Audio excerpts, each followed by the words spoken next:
दक्षिण पश्चिम मानसून सामान्य गति के साथ प्रदेश के अधिकतर भागों में सक्रिय हो रहा है। इसके चलते पिछले 24 घंटों के दौरान राज्य के उत्तर पूर्व जिलों के कई स्थानों पर भारी बारिश हुई है। मधुबनी, सुपौल और किशनगंज में 80 मिलीमीटर से 100 मिलीमीटर बारिश हुई है। मौसम विभाग ने अपने पूर्वानुमान में कहा है कि अगले 4 दिनों तक राज्य के उत्तर मध्य, उत्तर पूर्व और दक्षिण पश्चिम समेत कई हिस्सों में हल्की से मध्यम वर्षा की संभावना है। मौसम विज्ञान केंद्र पटना की वैज्ञानिक नेहा कुमारी ने बताया कि अगले 24 घंटों के दौरान पश्चिम चंपारण जिले में 1-2 स्थानों पर भारी बारिश की संभावना है। कुछ स्थानों पर वज्रपात को लेकर भी अलर्ट जारी किया गया है। मौसम विश्लेषण के अनुसार अगले 24 घंटों के दौरान राज्य के पश्चिमी चंपारण में भारी बारिश होने की संभावना है। साथ ही राज्य के उत्तर पश्चिम भाग के अनेक स्थानों पर एवं राज्य के शेष भाग के कुछ स्थानों में बारिश के साथ राज्य के 1-2 स्थानों में बिजली चमकने तथा मेघ गर्जन की भी संभावना है। अगले 5 दिनों के दौरान अधिकतम तापमान में कोई विशेष परिवर्तन की संभावना नहीं है। अररिया जिले के नरपतगंज प्रखंड क्षेत्र के विभिन्न पंचायतों में एनडीए सरकार के 9 साल की उपलब्धि पर भाजपा द्वारा महाजनसंपर्क अभियान चलाया गया। नरपतगंज की पूर्व विधायक देवंती यादव ने घर घर घूमकर केंद्र सरकार की विभिन्न जन कल्याणकारी योजनाओं की जानकारी लाभुकों से ली। पटना जंक्शन से रेल पुलिस ने 2,32,000 रुपए के रेल टिकट के साथ एक दलाल को गिरफ्तार किया है।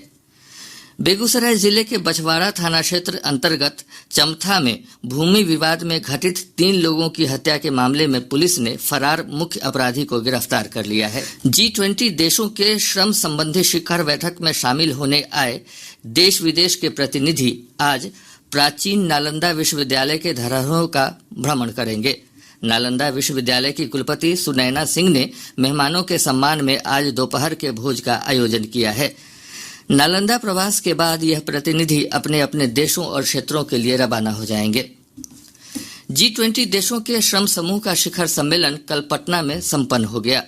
2 दिवसीय शिखर बैठक के दौरान श्रम सुधार, रोजगार के अवसरों और अन्य मुद्दों पर विस्तार से विचार मंथन हुआ।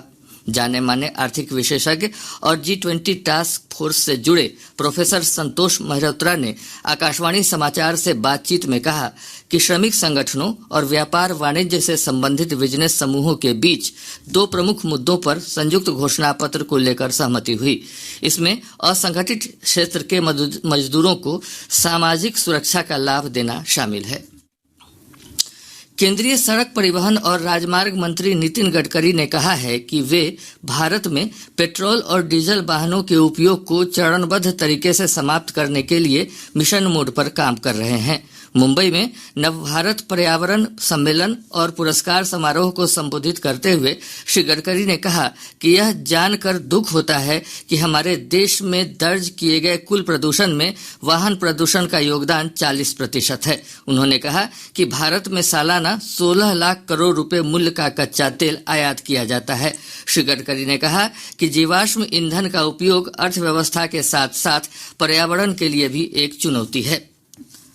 साहित्य अकादमी ने इस वर्ष के लिए अपने बाल साहित्य पुरस्कार के 22 प्राप्तकर्ताओं और अपने युवा पुरस्कार के 20 विजेताओं की सूची की घोषणा की है, जिसमें मैथिली भाषा के युवा साहित्यकार अक्षय आनंद सन्नी का चयन किया गया है। श्री सन्नी मधुबनी जिला के बेनीपट्टी के निवासी हैं।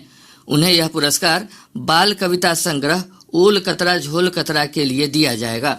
वहीं हिंदी भाषा श्रेणी में सूर्यनाथ सिंह ने लघु कहानियों के संग्रह कोटुक ऐप के लिए बाल साहित्य पुरस्कार जीता। हिंदी भाषा में साहित्य अकादमी का युवा पुरस्कार अतुल कुमार राय को उनके उपन्यास चांदपुर की चंदा के लिए दिया जाएगा। साहित्य अकादमी ने कहा है कि मैथिली भाषा के लिए युवा पुरस्कारों की घोषणा बाद में की जाएगी। बाल साहित्य का लेखन करने वाली प्रसिद्ध लेखिका सुधा मूर्ति ने दादा दादी की कहानियों का थैला नामक कहानियों के संग्रह के लिए अंग्रेजी में बाल साहित्य पुरस्कार जीता है। वे इन्फोसिस कंपनी के संस्थापक नारायण मूर्ति की पत्नी हैं। कल 15 विपक्षी दलों की हुई बैठक पर भाजपा के नेताओं ने कांग्रेस और जदयू समेत अन्य दलों की कड़ी आलोचना की है। पार्टी की वरिष्ठ नेता स्मृति ईरानी ने विपक्षी दलों की बैठक की कड़ी आलोचना करते हुए कहा है कि यह गठबंधन स्वार्थपूर्ण है। नई दिल्ली में पार्टी मुख्यालय में संवाददाताओं से बातचीत में श्रीमती स्मृति ईरानी ने कहा कि जो राजनीतिक दल एक दूसरे को देखना नहीं चाहते वे लोग अब एकजुट हो रहे हैं। पार्टी के वरिष्ठ नेता और रेल मंत्री अश्विनी वैष्णव ने कहा कि विपक्ष की बैठक एक छलावा है। उन्होंने कहा कि आगामी लोकसभा चुनाव में महागठबंधन बिखर जाएगा। वहीं कांग्रेस नेता राहुल गांधी ने कहा कि विपक्षी एकता से अगले लोकसभा चुनाव में बड़ा बदलाव देखने को मिलेगा। प्रधानमंत्री नरेंद्र मोदी ने अमेरिका में कहा कि भारत तेजी से तरक्की करने वाला राष्ट्र है। श्री मोदी ने कहा कि भारत राजकोषीय घाटे को नियंत्रण में रखते हुए लगातार पूंजीगत व्यय बढ़ा रहा है। उन्होंने कहा भारत का निर्यात बढ़ रहा है, विदेशी मुद्रा बढ़ रही है और एफडीआई के नए रिकॉर्ड बन रहे हैं। प्रधानमंत्री आज वाशिंगटन में अमेरिका भारत सामरिक साझेदारी मंच को संबोधित कर रहे थे। उन्होंने कहा कि पिछले 2 से ढाई साल में अमेरिकी कंपनियों ने भारत में $16 अरब से ज्यादा का निवेश किया है।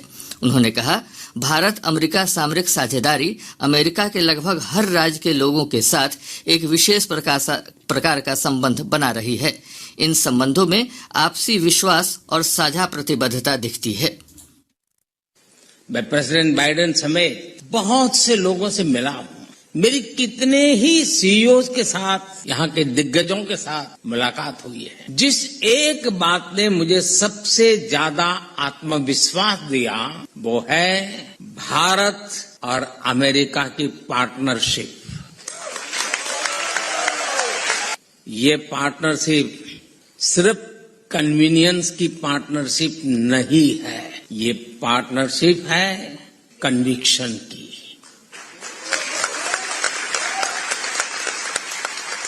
ये पार्टनरशिप है कंपैशन की और ये पार्टनरशिप है एक बेहतर विश्व के लिए शेयर्ड कमिटमेंट की।